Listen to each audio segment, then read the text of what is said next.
pụta n'ọgbọ adịgbo ejemọnụ pụta ka ịgbara egwu pụta ka ịgbara egwu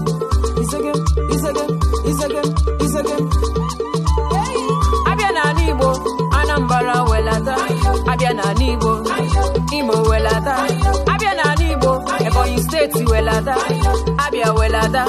Enugu welata Delta steeti welata anyị anawa Anambra welata Ọka North and South Rancha welata Agụata Anịọcha Kunukofia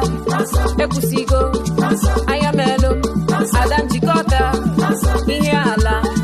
Idemili North and South Rancha welata Onitsha North and South Rancha welata Anambra East and West Rancha welata Ọgbagharo Adoyi Olumba North and South Rancha welata Nnewi North and South Rancha welata